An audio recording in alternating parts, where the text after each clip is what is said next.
China accounted for 90% of Bitcoin trade just 1 year ago. But with Beijing banning initial coin offerings, or ICOs, and regulators shutting down Bitcoin exchanges there, Japan is setting out on a different path, embracing the crypto movement. Bitcoin trade here in Japan accounts for nearly half the global trade volume. Compare that to 25% in the US. The number has surged since the government passed a new law earlier this year recognizing the digital currency as a legal form of payment. That law encouraged some big retailers here to partner with Bitcoin exchanges and begin accepting the digital currency. There's already more than 4,500 stores that let you pay with Bitcoin here, and the Nikkei says that number could increase fivefold by the end of the year. So we've recruited Mai Fujimoto, who's also known as Miss Bitcoin here in Japan, to take us to some of these stores that are accepting the digital currency. You ready to go shopping? Yeah, sure. Okay, let's head out. Let's go. Mai's become a type of crypto evangelist in Japan, blogging and tweeting about all things Bitcoin.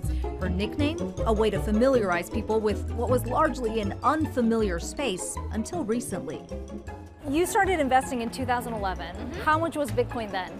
About 1,000 yen. 1,000 yen. Yeah. That's roughly $10 US, a price that's jumped more than 500% since.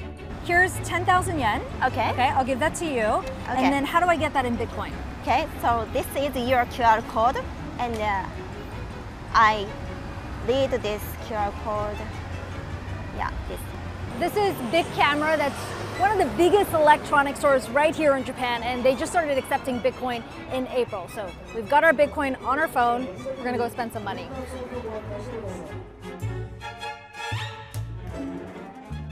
So that's 0.00336, but it basically amounts to 1,803 yen.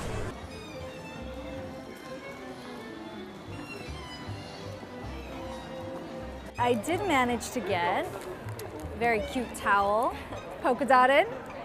And all the shopping is kind of making me hungry. So, Mai, do you know of a good restaurant around here that accepts Bitcoin? Yes, I know. The sushi restaurant near here.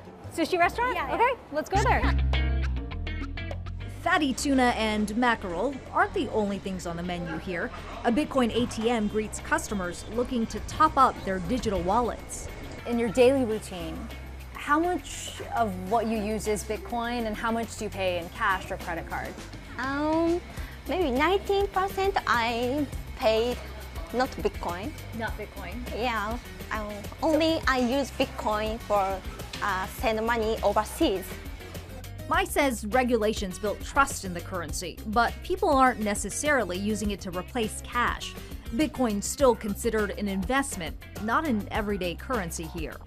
Many people have Bitcoin now buy Bitcoin, and maybe we need time to use Bitcoin. So maybe they have to learn more about Bitcoin.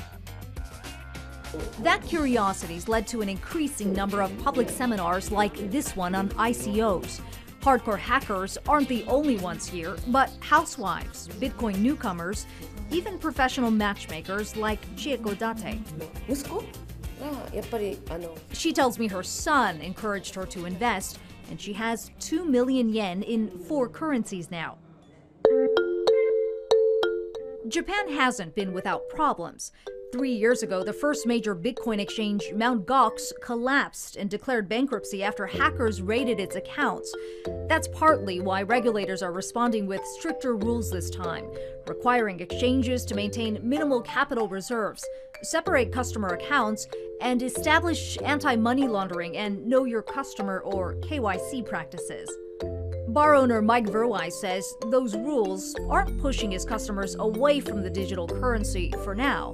He processes Bitcoin payments every day. It's surprising to see in Japan, they don't really seem to be the first to adapt to new concepts like this. In fact, they kind of shy away from change mostly. But maybe they're gonna grab it and run with it, I hope.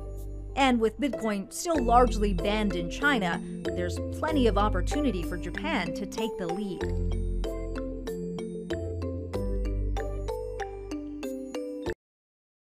Still watching? Perfect. Click here to watch another great video from CNBC International. Oh, and don't forget to subscribe.